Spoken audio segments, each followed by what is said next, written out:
you see that? The birds flew over for that first intro shot. Love it. Hello, I'm Steve from the Home Renovation Experts. I'm here building this 5x3 rhombus, lovely garden room. Look, could you see the doors? These are quality, aren't they? Very bespokely built. So obviously these are just temporary, just ready for when the doors and windows actually turn up in about 15 working days. Inside, you can see, painted. Gorgeous. And what I'm going to do now is, my first job will be to paint these in this wall colour. It's not a perfect coat or anything else, get that done. I'll paint the inside of the door as well. It's just so that it looks semi-decent for the client while they've got to live with it for like 3 weeks. And it's kind of nicer then, isn't it? So I'll get that blitzed off, and then flooring. That is not it, that is not the finish. So I've obviously got this here ready, so once I've actually fit the floor, we can fully protect it, and I can keep storing my stuff in here temporarily until I'm sort of finished it as much as I can, and then put off site, pull this stuff up, and then the client can have full use of it then. So brilliant stuff. You won't know what the time is because you think it's the first thing in the morning, but it's actually about 10 o'clock in the morning because I had to like drop the car off for a service and MOT and stuff, and then running around a little bit. So it's a bit late in the day, but it's all good. It's all good. I've got coffee, got a cup of tea, so I'm ready to rock and roll. So yeah, let's get some painting done. Let's get some flooring in. Oh no, sorry, wait. Look at that.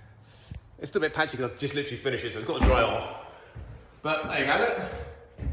Once that's dry, it looks a lot better than looking at just like MDF panels. So it's going to look neater and better for the client. And it just helps my OCD because, look, I mean, I even went around and I decorated caught the edge just so there wasn't a gap and a crack on it, just because it took 2 seconds and it's done. So it's all nice and sealed in now. So right, now on to the floor. So I'll give it a quick hoover up. I'll start grabbing the floor, start bringing it up here ready, and then I'll show you how I lay it out, why I lay it out, and the best way to lay it out. Well, the way I do it anyway. Right, flooring. How am I sticking it in? Why am I sticking it in? The client wants it, and I feel it looks better than this. So this is the floor that they've gone for. This is from Wix. It's the 10mm Arcadia Brown Oak. It is lovely, lovely, lovely stuff. Now, normally when you're putting flooring in, okay, say you've got a standard or a square rectangular room, basically a squared room, you want to make sure that wherever you start your boards, you work out boom, boom, boom, boom, boom, boom, boom, boom, boom, to make sure you don't end up with a silly farty little bit down the other end.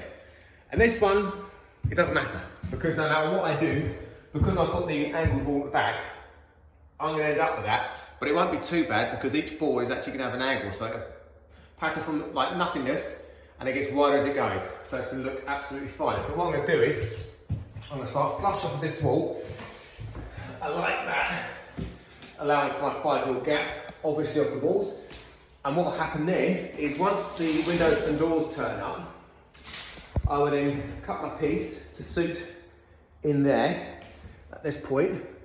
It'll only be a little bit, because once I kind of got the threshold strip in, which is 180mm, that'll set it. So I suspect I'll end up with like, I don't know, 40-ish mil bit, give or take, which is perfectly fine and happy days. So that's what I'm going to do. Full board at the front, and to let them run wherever they're going to run. Because like I say, because of the angle, I'm going to hit bits anyway, but each one will widen up as it goes so it won't look stupid, which is very nice. But if you have got a rectangular room, a squared off room, all you need to do is take the measurement from one end to the other, minus off 10mm, so it gives you 5mm either end of your wall to allow for expansion. Take your measurement off the board from the edge of the face, like that. Divide that by your width, and that'll give you a 12.5, whatever it's going to be. As long as you've got, like I'd say, I don't know, 0.3, that means that way from the centre going out that way or going out that way, you know you've got a chunky enough piece going on. All you're really doing is just making sure that you don't end up with like a silly bit at either end. Or if you do end up with a silly bit, that's not too bad, but you put it either where you think it's going to look best, so either at the back of the room because you're going to have sofas there kind of covering it, so you want to start with a wider board at the front as you kind of walk in. And if you're worried about measurements and dividing it up and stuff like that, just take your one board, put it on the floor, where you know it's going to be, like I say, roughly take your 5mm like that, and in worst case scenario, mark off there, slide the board across, to the end again. So you can see the pencil mark, see the end of the board, like that, and then mark like that. Because that way you can physically see where each board is going to sit, and that might work better in your head, because I'm quite a visual person. So I like to see things. So even if I do this with mathematics and I sit there and work it out, 9 times out of 10 I will then go ahead with the board. I'll just do a quick off cut, just whip down it, boom, boom, boom, boom, mark, and I can see it and go, yeah, I'm going to be happy with that. So that is how you kind of do it. The same applies to the length of the room. Just do your measurement, divide it by the length of the board, allowing for your 5mm expansion either end.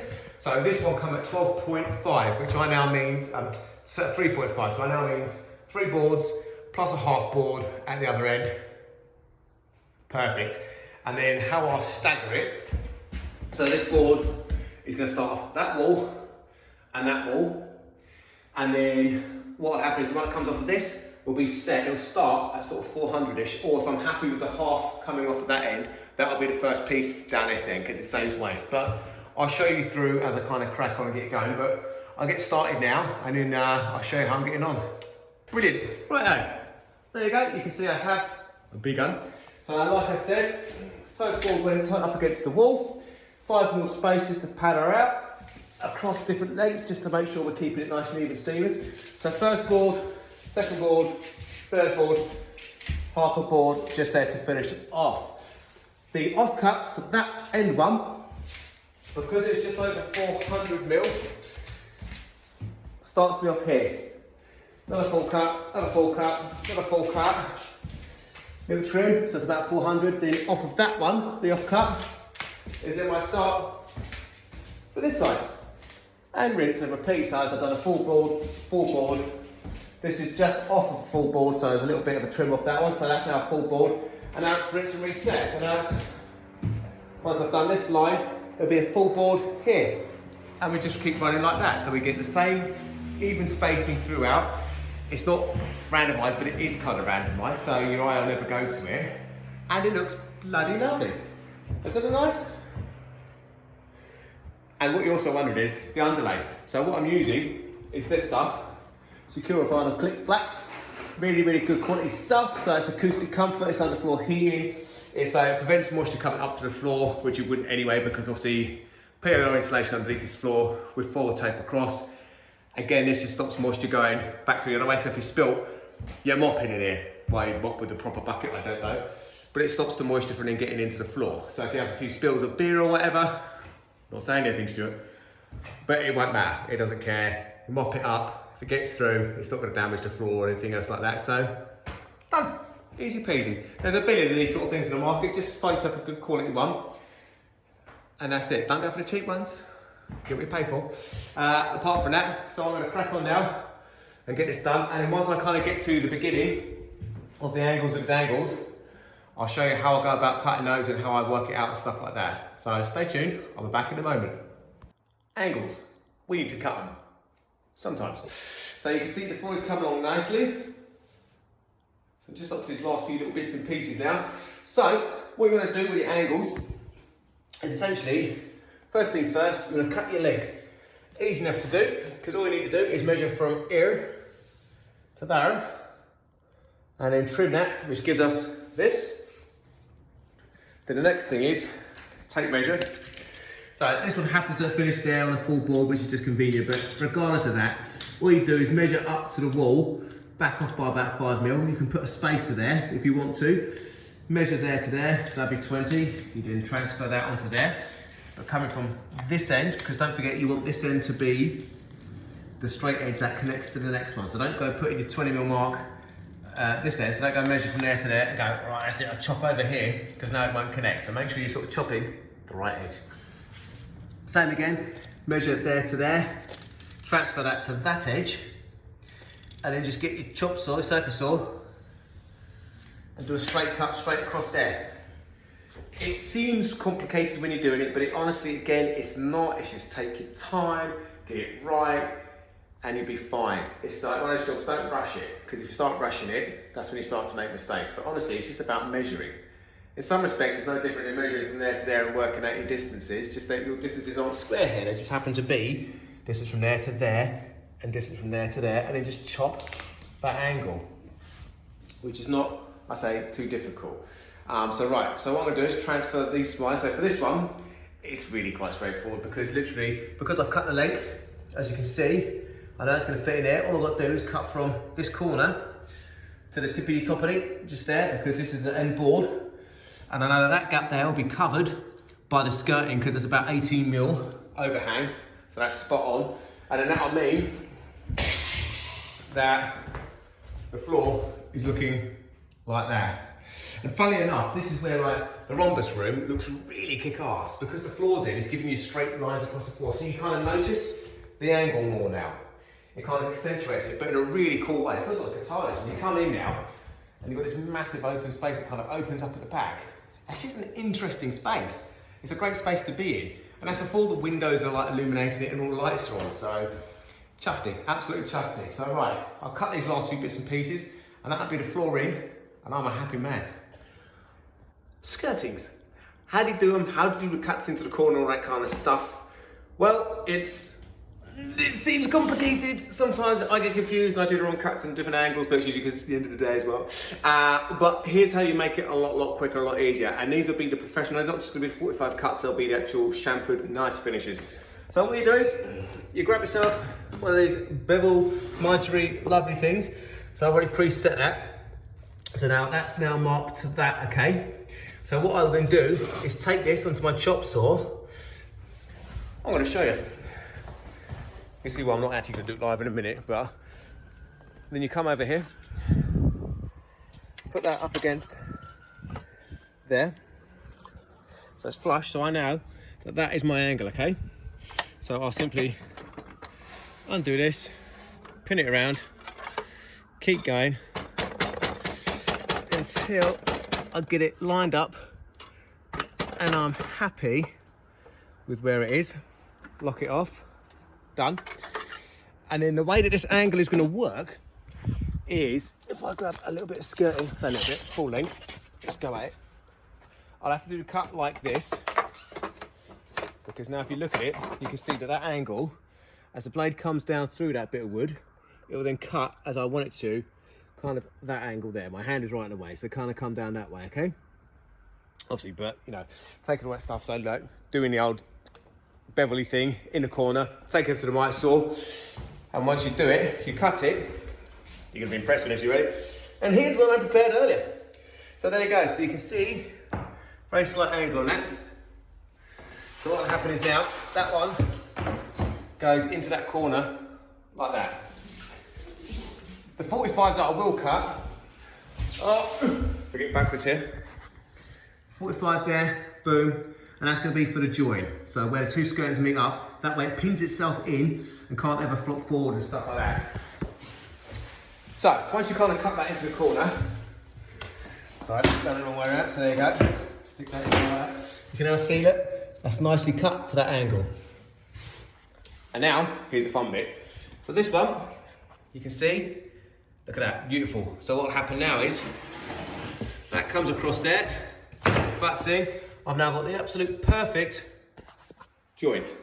How did I do that? Right, very simple. All you do is, get a bit of skirting,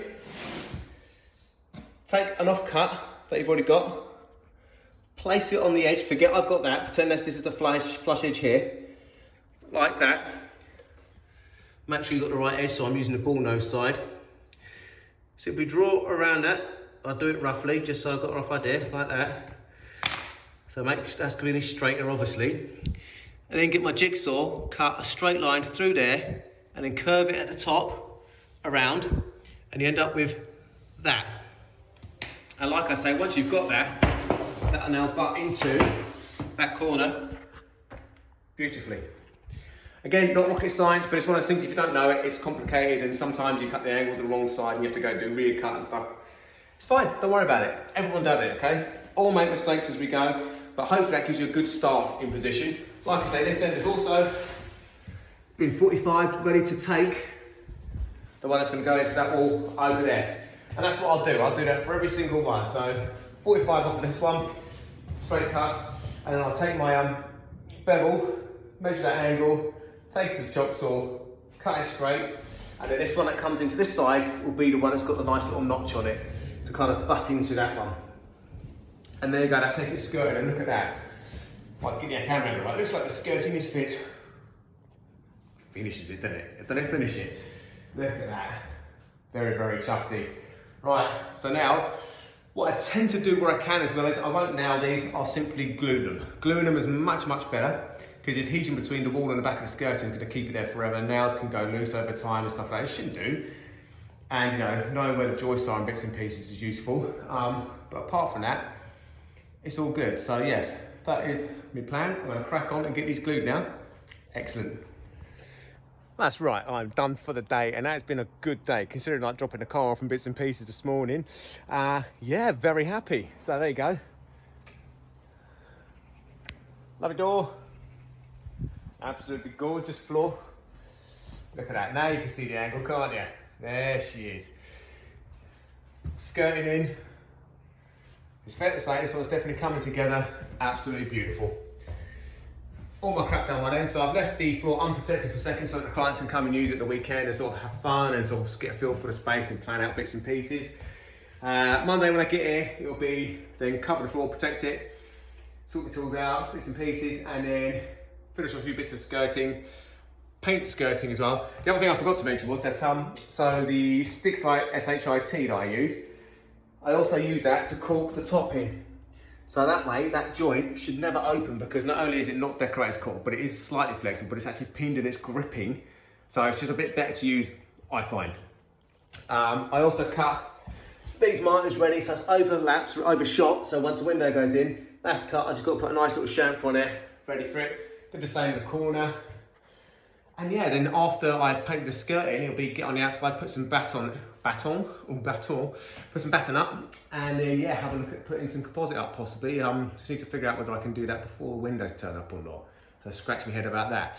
But until then, if you like this, don't forget to like, subscribe, hit the bell icon, share it with your mates, blah, blah, blah, all those bits and pieces.